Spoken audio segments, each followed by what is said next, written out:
também um pouquinho sobre o exame DEXA. Sabe o que é isso? Não? Então, a ciência está sempre trazendo novidades para a gente com relação à descoberta aí de alguns problemas que os nossos organismos podem vir a ter. E você vai descobrir agora com a gente no TV Diagnóstico o que é esse exame especificamente, chamado DEXA, com a radiologista Camila Mota. Olá, Camila, como vai? Tudo bem? Só ligar o microfone. Tudo bom, tudo bom. O que é o DEXA? DEXA, na verdade, é uma sigla que significa Dual Energy X-Ray Absorption. Então, na verdade, é a absormetria radiológica de dupla energia. É um exame que avalia por meio da emissão de energia a quantidade de energia absorvida pelos diferentes tecidos do corpo. E como ele funciona especificamente? Como uma pessoa pode fazer esse tipo de exame? Ele é feito da mesma forma que é feita uma densitometria óssea, que as pessoas já estão familiarizadas. E aí é a mesma forma, né? Acontece da mesma forma, só que nesse caso os tecidos avaliados, além do tecido ósseo, ainda é avaliado o tecido, a massa de gordura e a massa magra. Né, e esse tipo de exame é indicado para adulto e criança ou só para adulto? Sim, pode ser feito em adultos e crianças, porque a quantidade de radiação é ínfima, sem nenhum dano à saúde. Então, pode ser, inclusive, ser realizado em sequência, para acompanhamento, não tem dano. E, geralmente, as pessoas, quando, enfim, solicitam um exame desse para crianças, essa solicitação é indicada para quais casos? Assim, quais são as doenças que acabam tendo? As crianças com sobrepeso ou com obesidade. As crianças, existem estudos que são feitos com crianças prematuras para acompanhar o ganho de massa muscular, o trabalho todo específico em cima disso. E também no caso contrário, né? Porque nós temos o sobrepeso e temos também as doenças de distúrbio alimentar, anorexia, bulimia, que na verdade você vai trabalhar ao contrário. Na verdade você vai trabalhar com ganho de massa em vez de... Mas tem uma idade mínima, não, para criança? Não. Inclusive, alguns estudos são feitos com crianças prematuras em período neonatal mesmo. E aquela radiação não tem nenhum tipo de reação adversa? Assim, utiliza raio-x, só que a radiação é tão pequena, assim, para você ter uma ideia, a gente nem tem necessidade na densitometria de ter blindagem de sala, nem de nada. Assim, é local e muito pequena a radiação. Ok. A gente vai continuar aqui com a Camila Mota, ela vai falar um pouquinho mais sobre o DEXA. Eu vou para o intervalo comercial e voltamos já. Voltamos com o TV Diagnóstico. Então, eu estou conversando aqui com a radiologista Camila Mota. Ela está falando um pouquinho sobre um exame muito especial, muito recente, chamado DEXA. E você chegou a contar para a gente há quanto tempo existe esse exame? Não, né? Há quanto tempo existe esse exame? Os estudos começaram mais ou menos na década de 90. Só que assim, a utilização dele, acho que até pelo perfil da população, começou a ser feito agora, né? Assim, agora que você vê utilizando comercialmente. Ele começou a ser, na verdade, o estudo começou com atletas de alta performance para recuperação mesmo muscular, e aí hoje ele é utilizado para avaliação nutricional, para avaliação do profissional de educação física e tudo mais. Agora, é um exame que de repente pode ser utilizado como substituição da tomografia computadorizada ou não? Não. Se o objetivo, é claro que a tomografia, a ressonância tem seus objetivos diagnósticos, mas se o objetivo é detectar a quantidade de gordura corporal, aí ele pode ser, inclusive, um exame mais barato e mais acessível do que a tomografia e a ressonância. É um exame que pode ser utilizado também, por exemplo, para densitometria óssea?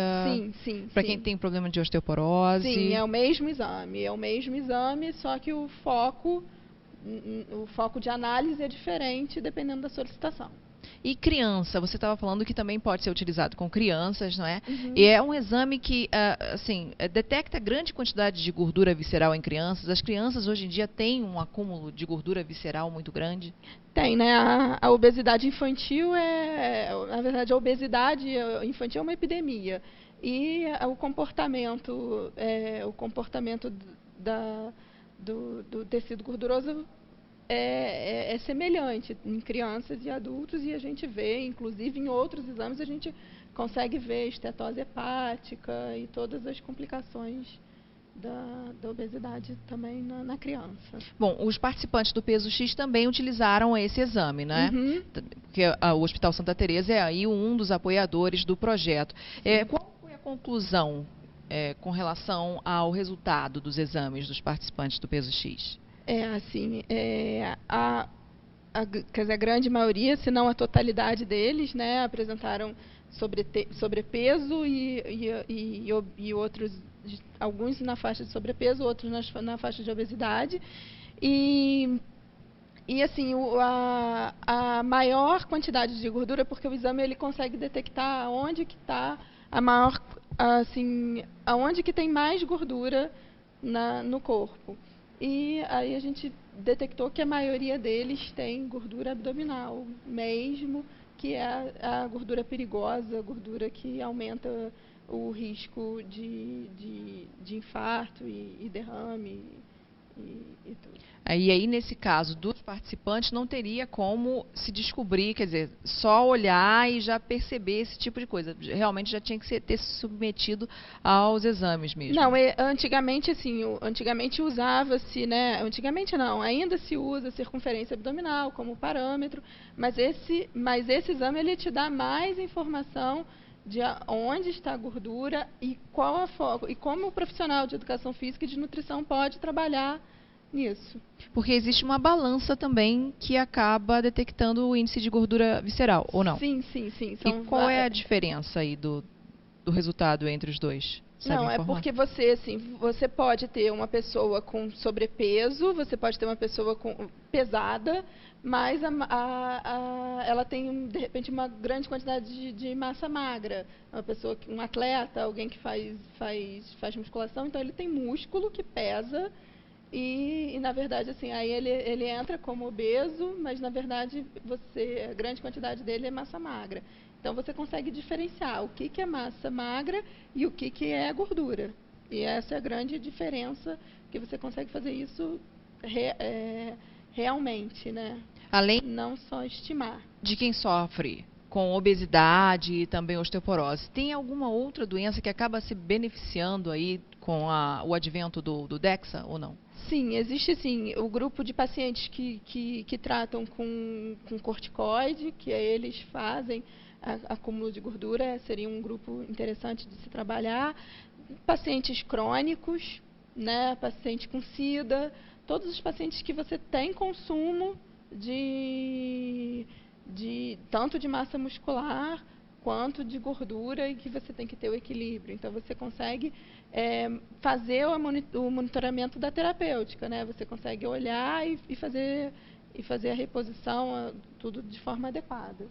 E aí a pessoa que estiver interessada em fazer um exame desse, ela não pode chegar lá no Hospital Santa Teresa, porque a Camila é funcionária, trabalha lá no Hospital Santa Teresa, não pode chegar e querer fazer um exame, o DEXA. Como ela pode fazer? Quer dizer, que tipo de médico acaba solicitando o DEXA?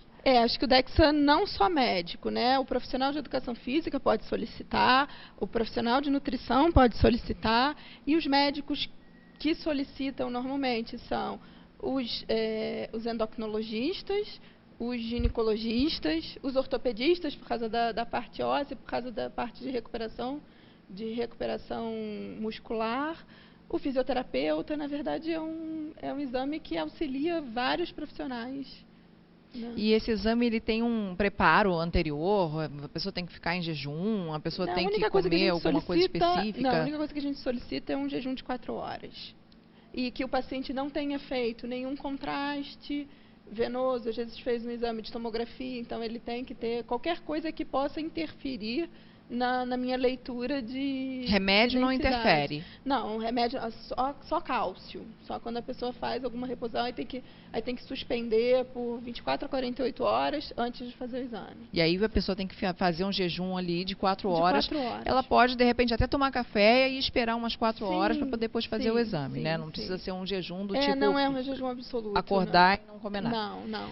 E aí, a pessoa que vai lá no Hospital Santa Teresa, ela tem, ela pode ter um plano de saúde que possa cobrir o exame, ou é só no particular? Esse é um entrave do método, né? Assim, não é um método ainda muito difundido, os convênios ainda não cobrem esse tipo de exame, o Sistema Único de Saúde também não, então é um exame que é particular mesmo, que tem que ser pago pelo paciente. Agora, aqui na região existem outros equipamentos como esse, ou assim, a modernidade mesmo que veio pelo Santa Teresa com relação a esse equipamento acaba abrangendo uma boa parte aí de cidades ou de repente determinadas localidades aqui da região serrana? Não, na verdade, assim,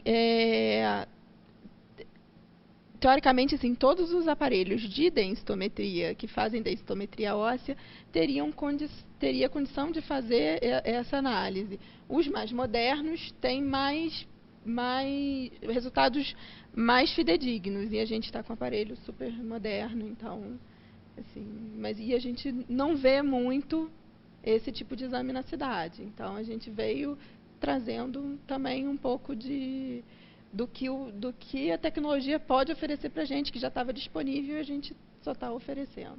Entendi. Bom, eu conversei aqui com a radiologista Camila Mota. Ela falou um pouquinho sobre um exame chamado DEXA, que pode verificar aí a gordura visceral, a densitometria óssea, enfim, pode ser solicitado por diversos profissionais, inclusive médicos e profissionais de educação física, e é um aparelho que está lá à disposição no Hospital Santa Teresa, uma vez que o médico ou o profissional acabe solicitando. Você pode ir lá no Hospital Santa Teresa, que o Hospital Santa Teresa tem esse equipamento aí à disposição para poder verificar aí qual é o nível de gordurinha que você tem na sua barriga. Eu quero agradecer aqui a sua presença no TV Diagnóstico, tá? A gente deixa as portas sempre abertas aqui para que você venha outras vezes querendo falar desse ou de outros assuntos. Tá ótimo, muito obrigada.